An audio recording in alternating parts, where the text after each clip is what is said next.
अस्सलाम वालेकुम viewers, welcome back to my YouTube channel food fuel. कैसे हैं आप सब? उम्मीद है सब खैरियत से ठीक ठाक मज़े में होंगे। मैं भी बिल्कुल ठीक ठाक हूँ अल्हम्दुलिल्लाह। आज एक बार फिर आप लोगों के लिए आलू के पराठों की बहुत ही ज़बरदस्त रेसिपी लेकर आई हूँ। और जी, पिछली बार आलू के पराठे बहुत ज़्यादा पसंद किए गए थे, उसके लिए बहुत बहुत शुक्रिया। अगर किसी ने नहीं देखी अब तक रेसिपी तो ऊपर कार्ड में मेंशन है, जाके फटाफट से रेसिपी देख लीजिएगा। लेकिन पहले ये वाली रेसिपी देखिए जो कि आज हम बनाने वाले हैं स्टफिंग वाले आलू के पराठे।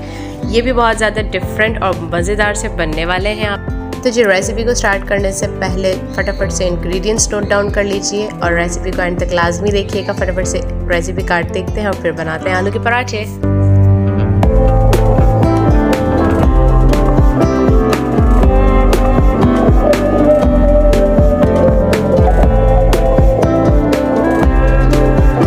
तो जी, सबसे पहले हम कर लेते हैं स्टफिंग रेडी। उसके लिए हमें चाहिए पोटैटोज़। हमने यहाँ एक बोल में बॉइल्ड पोटैटोज़ ले लिए हैं और जी इसको कर लेंगे हम हाथों की मदद से मैश। अच्छी तरह आपने मैश कर लेना है इसको। आप चाहें तो मैशर से भी कर सकते हैं, फोक से भी कर सकते हैं, हाथ से भी कर सकते हैं, जैसे चाहे आप इसको।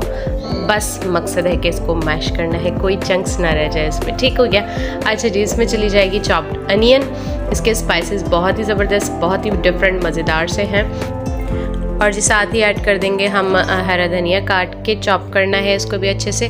और छोटी छोटी सी हरी मिर्ची जो हैं वो भी काट लेनी है। और चली जाएगी हमारी कसूरी मेथी जो होती है, साबुत धनिया भुना हुआ कुटा हुआ, ज़ीरा भुना हुआ कुटा हुआ। और जी यहाँ पर चला जाएगा गरम मसाला पाउडर हमारा, यहाँ चला जाएगा आमचूर पाउडर इसमें। और जी चली जाएंगी पिसी हुई लाल मिर्च और कुटी हुई लाल मिर्च, नमक चला जाएगा। सारी चीज़ों की मैंने जो क्वांटिटी है वो रेसिपी कार्ड में मेंशन कर दी है, तो आप वहाँ से देख सकते हैं सब। बस सारे मसाले हमने डाल के इसको अच्छी तरीके से मिक्स कर लेना है। ठीक है, इसमें स्पाइसेस काफ़ी ज़्यादा डले हैं, सब लेवल्ड हैं, सब इसके हिसाब से ही डाले हैं थोड़े थोड़े से। तो आप इसका जो कलर थोड़ा सा चेंज होगा उससे घबराना नहीं है, वो सिर्फ हमारे मसालों का कलर है। तो ये मसाले आप वैसे भी स्टफिंग में थोड़ा सा स्पाइसेस खुलता हुआ ही रखते हैं, क्योंकि स्टफिंग इतनी ज़्यादा नहीं जाती, पराठे डबल होते हैं। तो उसके हिसाब से ही हमें स्टफिंग जो थोड़ी सी स्पाइसी रखनी पड़ती है, मसाले थोड़े खुलते हुए रखने पड़ते हैं, ताकि हमारे मसाले जो इसमें डले हुए हैं वो बहुत ही फ्लेवरफुल से लगे, बहुत ही मज़ेदार सा इसका टेस्ट है पराठों का। ठीक हो गया जी, ये हमने स्टफिंग बना के साइड पे कर दी। यहाँ पर ले लिया है हमने मैदा हमने लिया है यहाँ 4 कप। और जी साथ ही हमने डाल दिया इसमें नमक, उसको कर देंगे हम अच्छी तरीके से मिक्स। उसके बाद हमें चाहिए इसमें 1 अदद अंडा। इन चीज़ों से जो है ना आटा जब हम ऐसे गूंथते हैं पराठों के लिए तो बहुत ही ज़बरदस्त पराठे जो है हमारे बनते हैं। तो यहाँ पर हमने 1 अंडा डाल दिया है और घी जो है 3 से 4 टेबल स्पून आप इसमें घी ऐड कर दीजिए। यहाँ पर जो है हमारा घी वो मेल्टेड है। ठीक है, तो आपने जमा से नहीं लेना। आटा गूंथने के लिए हमेशा जो इस तरह का जो पिघला हुआ सा होता है ना, थोड़ा उस तरह से इस फॉर्म में डलता है। ठीक है, उसको हमने मिक्स करके अच्छी तरीके से और फिर उसमें बस आपने पानी डाल के आपको जितनी ज़रूरत हो उसका आटा गूंथ लेना है। आपने अच्छी सी डो बना लेनी है।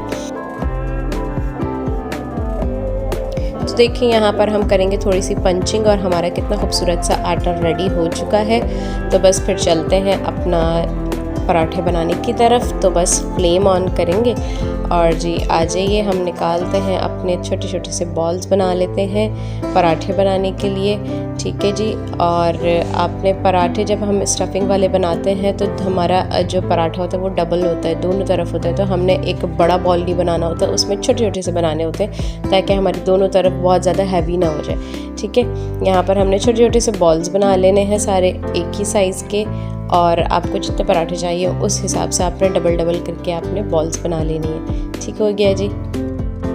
अब आपने एक पार्ट उठाना है और उसको रोटी का शेप देना है और साइड पे कर देना है। ठीक है, इस तरह से आपने बहुत ज़्यादा बड़ी नहीं करनी है और इस तरह साइड पे कर देना। अब आपने दूसरा वाला पार्ट भी उठाना है और उसको भी साथ साथ ही रोटी वाला शेप दे देना है।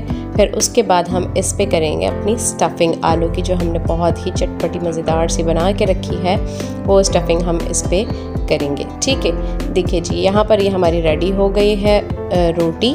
और जो है इस पे हम अच्छे से अपना आलू वाला जो हमारा मिक्सचर है वो हम लगा देंगे, ताकि हमारा पराठा पूरा फ्लेवरफुल बने, बहुत अच्छा सा हमारे हर बाइट में जो है पूरा स्टफ़ आना चाहिए।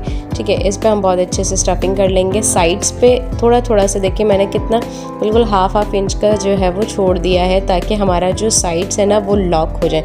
आपने इस तरह से पानी लगाना है इसके ऊपर और अपना दूसरा वाला पार्ट इसके ऊपर रखेंगे ना और प्रेस कर देंगे साइड्स, तो बिल्कुल लॉक हो जाएंगे, खुलेंगे नहीं। आपका पराठा खुलेगा नहीं और ऊपर नीचे वाला पार्ट जो है वो अलग अलग नहीं होगा। ठीक है, आपने इस तरह से हल्के हल्के प्रेस करना है। थोड़ा सा आप चाहें तो डस्टिंग करके प्रेस कर सकते हैं, और आपने फिर उसको हाथ की मदद से ही ऐसे थोड़ा बड़ा करके आपने डाल देना है तवे पे। तो बस आपने इसको नॉर्मल पराठे की तरह अपना अच्छे से सेकना है। बस इस चीज़ का ध्यान रखिएगा, जब तक आपका पराठा जो है एक तरफ से जो है वो अच्छे से सेक ना जाए तो आपने पलटना नहीं है, वरना ये टूट गया अगर तो आपकी स्टफिंग आ जाएगी सारी बाहर।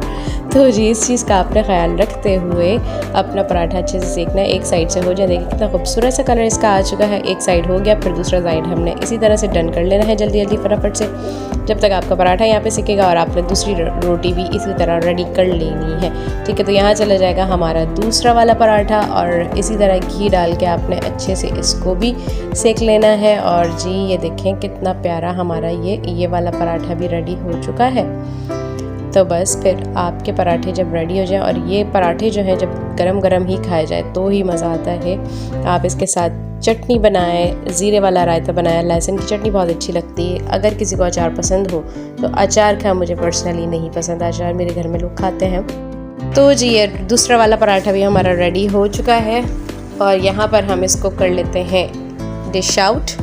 आप इसके ऊपर चाहें तो ऊपर से और घी लगा सकते हैं, देसी घी लगा सकते हैं, बहुत ही ज़बरदस्त फ्लेवर आता है। लेकिन जो आटा हमने इसका मैदे का गूंदा है अंडा और घी वगैरह डाल के, उसका एक आउट क्लास टेस्ट है, बहुत ही ज़बरदस्त टेस्ट है। और उसके साथ जो स्टफिंग हमने इसकी बहुत चटपटी सी रखी है, तो ये बहुत ही ज़बरदस्त कॉम्बिनेशन लगता है। इसके साथ आपको कुछ चटनी रायता वगैरह सर्व करने की भी ज़रूरत नहीं पड़ती, लेकिन अगर आप चाहें तो इसके साथ ज़ीरे वाला रायता या ग्रीन चटनी वाला रायता बना सकते हैं। और ये लहसुन की चटनी इसके साथ बहुत ही ज़बरदस्त फ्लेवर देती है। अचार बहुत अच्छा लगता है लोगों को मुझे तो पसंद ही नहीं है, तो इसलिए मेरी हंसी निकल गई, सॉरी। तो जी आप इसको जैसे चाहे सर्व करना आप पे डिपेंड करता है, जैसे आपको पसंद हो आप खाएं, खिलाएं, मज़े करें, इंजॉय करें। पराठे तो भाई आलू के पराठे सभी के फेवरेट होते हैं, चाहे जैसे भी बना दो। तो जी ये थी आज की रेसिपी, उम्मीद है आप लोगों को पसंद आई होगी। लाइक शेयर कमेंट ज़रूर लाजमी कर दिया कीजिए प्लीज़। चैनल को सब्सक्राइब कर दीजिएगा, बेल आइकन प्रेस कर दीजिएगा, ताकि मेरी तमाम आने वाली मज़ेदार सी रेसिपीज़ आपके दरवाजे पर पहले से ही पहुंच जाए। मुझे दीजिए इजाज़त, दुआ में बहुत याद रखिएगा। अल्लाह हाफ़िज़।